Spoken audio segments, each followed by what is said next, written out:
మీ business ఏదైనా మీ ఊర్లో promotion చేయాలంటే అది సుమన్ టీవీతోనే సాధ్యం. ఇప్పుడే సంప్రదించండి.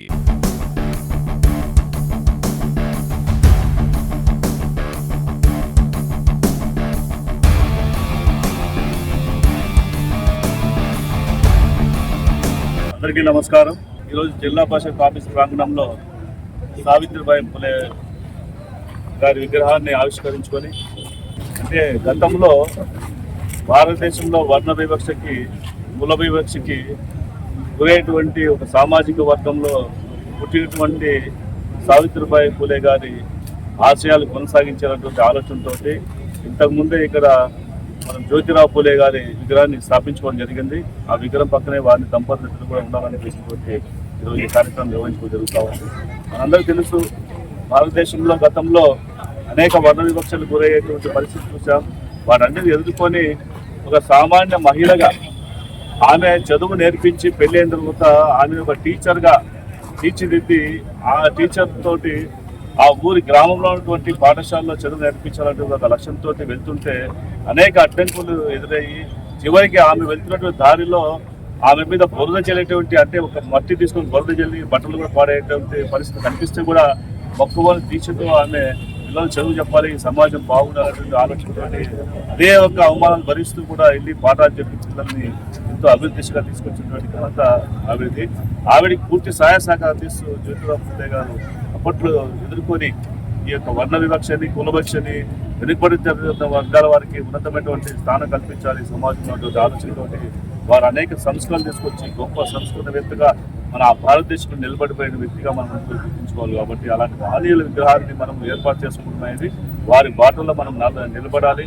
వారు చూపించినటువంటి దోవలో మనం నడవాలనేటువంటి ఆలోచనతో ప్రతి ఒక్కరు కూడా గతంలో వాళ్ళు పోరాటం చేసినటువంటి పరిస్థితిని ఇప్పుడు అనేక ప్రభుత్వాలు కూడా ఈరోజు చేపట్టి బీసీలకి ప్రత్యేకమైనటువంటి చట్టాలు తీసుకొచ్చినటువంటి గౌరవ ముఖ్యమంత్రి నారా చంద్రబాబు గారిని మనం ఒకసారి గుర్తు చేసుకుంటూ, అదేవిధంగా ఇప్పుడు పార్లమెంట్లో కూడా 43% బీసీలకి రిజర్వేషన్ ఇవ్వాలనేటువంటి ఒక ఆలోచనతోటి అతి త్వరలోనే బిల్లు కూడా రాబోతా ఉంది. ఎందుకంటే చాలా మంది చర్చ జరుగుతూ ఉంది. అన్ని రంగాల్లో కూడా బీసీలకి ప్రాముఖ్యత ఇవ్వాలనేటువంటి ఆలోచనతోటి, అందులో ప్రత్యేకించి మహిళా బీసీలు కూడా ఎక్కువ భాగం ఫ్యాక్టరీస్లో కావచ్చు, లేకపోతే ఇండస్ట్రీస్లో కావచ్చు, లేకపోతే ఉద్యోగస్తులు కావచ్చు, లేకపోతే రాజకీయాల్లో కావచ్చు, స్థానిక సంస్థలు కావచ్చు, అనేక చోట్ల మహిళలకు ప్రాధాన్యత ఇవ్వాల్సిన ఆలోచనతో ఈ కార్యక్రమాన్ని కూడా ప్రభుత్వాలు చేపడుతున్నాయి. కాబట్టి కేంద్ర రాష్ట్ర ప్రభుత్వాలు కూడా బీసీల పట్ల ఎంతో ఉత్సాహంతో ఈరోజు అనేక సంస్కరణలు తీసుకొచ్చి, అనేక కార్యక్రమం తీసుకొచ్చి ప్రతి ఒక్కరు కూడా బీసీలకు న్యాయం చేసేటువంటి పరిస్థితి మనం చూస్తూ ఉన్నాం.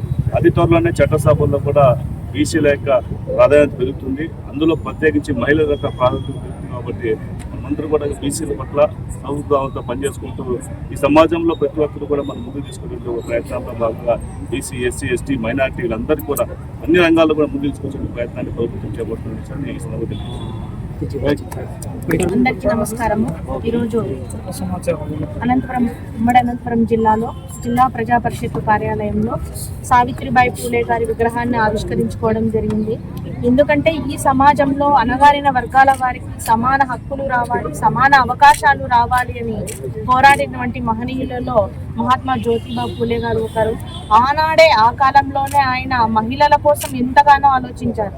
సగభాగంలో ఉన్నటువంటి మహిళలకు అన్ని అవకాశాలు ఉండాలి, అది విద్యతోనే సాధ్యమని ఆయన నమ్మి మొట్టమొదటిసారిగా దేశంలోనే బాలికల కోసం కళాశాలను నిర్మించారు.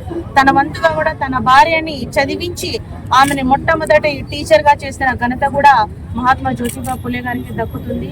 ఈరోజు ఆయన స్ఫూర్తితోటే సావిత్రిబాయి పూలే గారు కూడా ఒక గొప్ప సంఘ సంస్కర్తగా కూడా పేరు పొంది ఎన్నో సేవలు చేశారు. మహిళల కోసము కళాశాలలు నిర్మించారు, విద్యాలయాలన్నింటినీ కూడా ఏర్పాటు చేసి మహిళలు విద్య ఉంటే ఈ సమాజంలో ఆర్థికాభివృద్ధి జరుగుతుందని నమ్మి వాళ్ళు ఎంతగానో కృషి చేశారు. వాళ్ళని మన అనంతపూర్ జిల్లాలో తెలుసుకోవడానికి మొట్టమొదటిసారిగా కూడా మన అనంతపూర్ జిల్లాలోనే మా చేతుల మీదుగా, అంటే ఏదైతే బాడీ జిల్లా పరిషత్ బాడీ ఏర్పడి 2021 నుంచి 26 వరకు ఏర్పడినటువంటి ఈ బాడీ పరిధిలోనే సంఘ సంస్కర్త అయినటువంటి సావిత్రిబాయి పూలే గారి విగ్రహం ఏర్పాటు చేసుకోవడం అనేది మా అందరికీ కూడా గర్వకారణము. అటువంటి మహనీయుల అడుగుజాడల్లో నడిచి మనవంతు బాధ్యతగా కూడా ఈ సమాజానికి ఉపయోగపడేలాగా కూడా ఈ సందర్భంగా కూడా తెలియజేస్తాము.